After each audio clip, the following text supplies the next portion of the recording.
Hi everyone. Today I am just going to be going over the resource that I posted, which is the MLA format exemplar.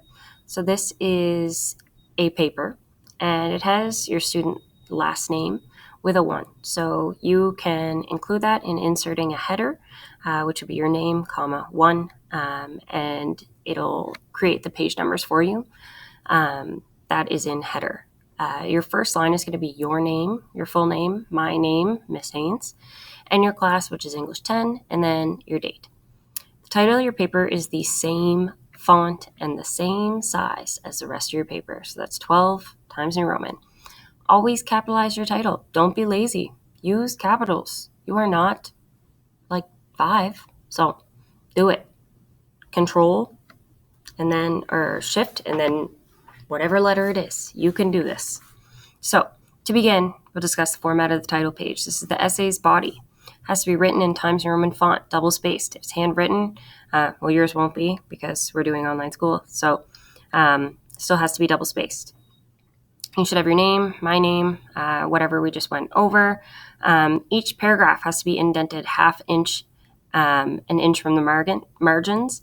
Margins are 1 inch on all sides. And this is pretty much the default of all papers. So you talk about in here what the papers will look like. You can move and we can move on to how to reference and how it should be cited in the body of the paper.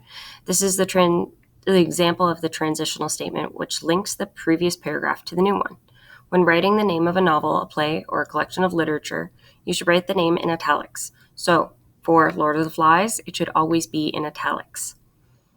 If we're talking about a story or a poem, you'd want to put them in quotations.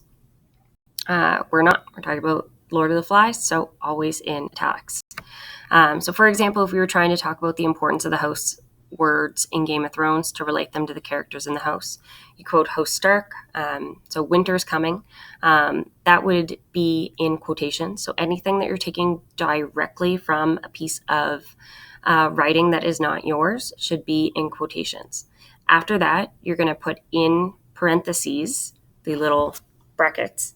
You're going to put the last name of the author and then the page number in which you found the quotation. And then the punctuation goes after that. You can see if you are going through the rest of this paper, you can read through and really just gain an understanding of like what this paper has to look like before you even start writing it, because when you do start writing it, it'll be a lot easier.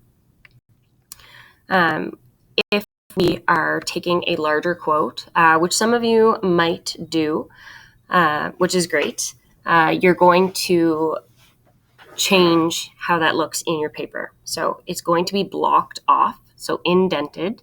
So if you have quotes that are more than 4 lines of prose or 3 lines of verse, you would put them in a block quote. Prose is any type of writing in literature. So we're going to be talking about Lord of the Flies, and if it's longer than 4 lines, that goes in a block. Then you see your author name and the page number, not in parentheses, at the bottom over here.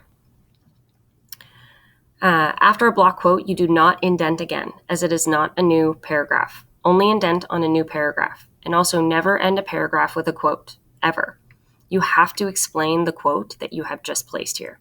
Explain what it means and how it relates to your thesis statement. Now that all of the in-text citations are out of the way, you can get onto the works cited page. It is important to remember that even if you only have one book, story, play, or poem to cite, you have to always cite that on a separate page. So if we scroll down to the last page, here's what's cited. There's a couple examples here. Book, you have the last name, the first name, the title of the book, the city where it was published. So if it's Halifax, and then you have a colon.